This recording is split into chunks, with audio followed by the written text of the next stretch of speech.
Assalamualaikum warahmatullahi wabarakatuh. Kami dari kelompok 6 membahas analisa kualitatif dan kuantitatif karbomat pada draw atau urin dengan metode GC. Nama kelompok Dias Anggarianda, Lala Fitria, Siti Badria, Ratnasari. Next. Pendahuluan. Pestisida merupakan bahan yang digunakan untuk mengendalikan populasi jasad yang dianggap sebagai hama yang dapat merugikan manusia secara langsung maupun tidak langsung. Penggunaan pestisida dapat menyebabkan terjadinya keracunan pestisida.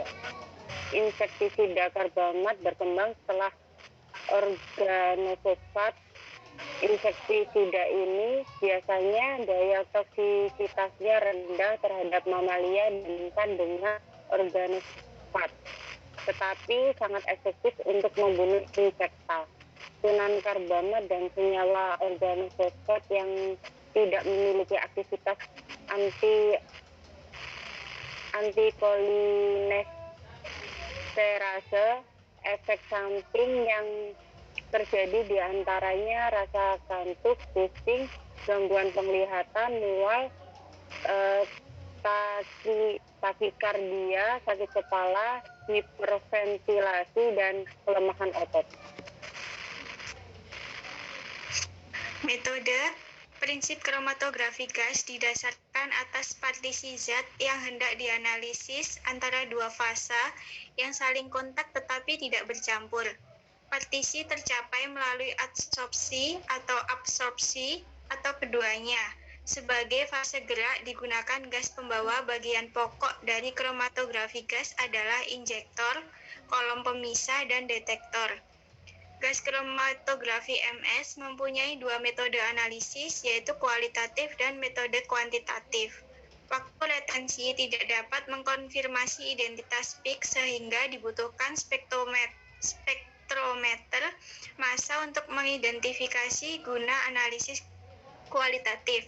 Waktu referensi dapat digunakan sebagai identitas suatu sampel apabila variabel kolom tetap konstan. Di antaranya panjang kolom, fase diam dan ketebalannya, suhu kolom, dan tekanan atau kecepatan alir gas pembawa. Next. Alat yang digunakan gas kromatografi digunakan Agilent 6890, lalu injektor otomatis Agilent dan detektor selektif massa Agilent.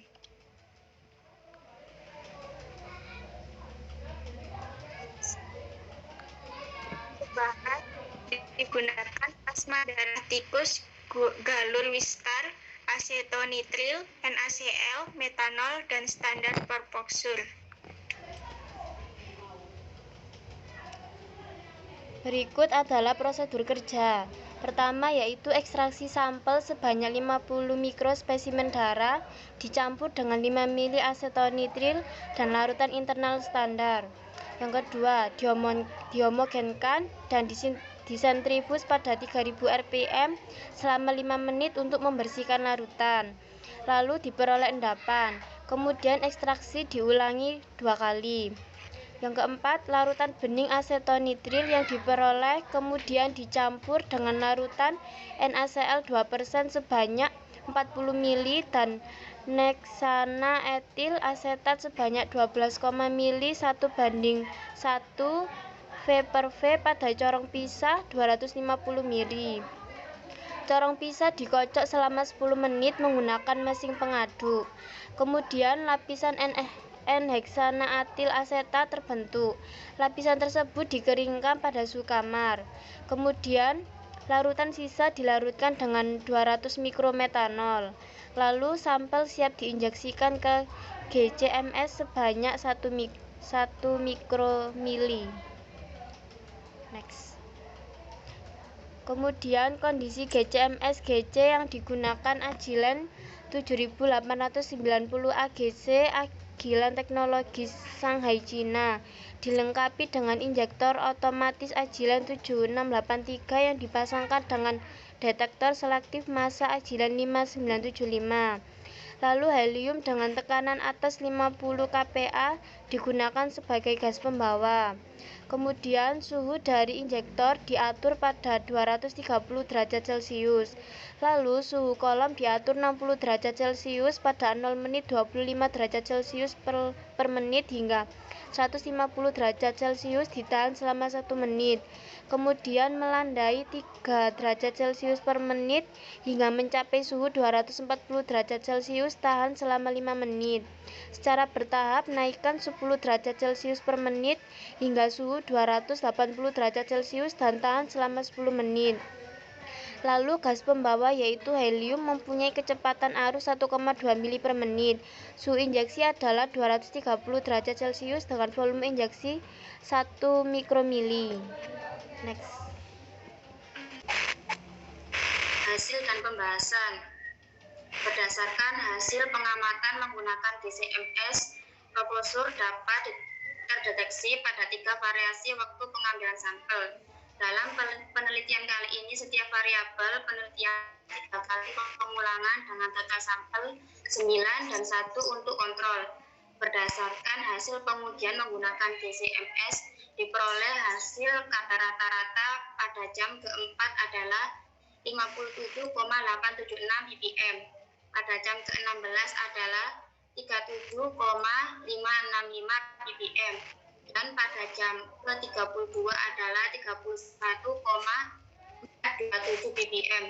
Perolehan kadar ini dengan perhitungan menggunakan kurva linear dengan membandingkan area sampel dengan area internal standar.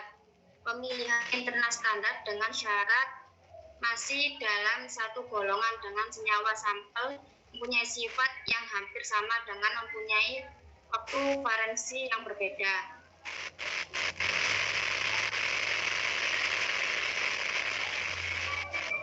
Kesimpulan, toksikologi forensik merupakan ilmu investigasi kasus atau pencarian bukti masalah keracunan. Lebih jauh, toksikologi forensik merupakan bagian ilmu toksikologi modern dalam mengkaji perilaku zat racun dan keberadaan zat racun dalam sistem makhluk hidup serta perilaku dalam lingkungan. Biomonitoring merupakan salah satu cabang ilmu yang mendukung investigasi bukti-bukti dalam toksikologi forensik. Yang menjadi perhatian utama toksikologi forensik adalah pemahaman perilaku zat, sumber penyebab keracunan atau pencemaran, pengambilan sampel, dan metode analisa interpretasi data terkait dengan gejala atau efek atau dampak yang timbul serta bukti-bukti lainnya yang tersedia. Dengan pemahaman toksikologi dan dukungan disiplin ilmu yang terkait, maka dapat diambil strategi atau langkah yang tepat yang diperlukan agar dapat membuat suatu kesimpulan mengenai kasus terkait keracunan dan pencemaran lingkungan. Pola hubungan antara waktu pengambilan sampel postmortem darah dengan dosis paparan proposur dalam penelitian ini adalah semakin lama waktu pengambilan sampel, kadar proposur dalam sampel semakin berkurang. Sekian presentasi dari kelompok kami. Wassalamualaikum warahmatullahi wabarakatuh. Waalaikumsalam.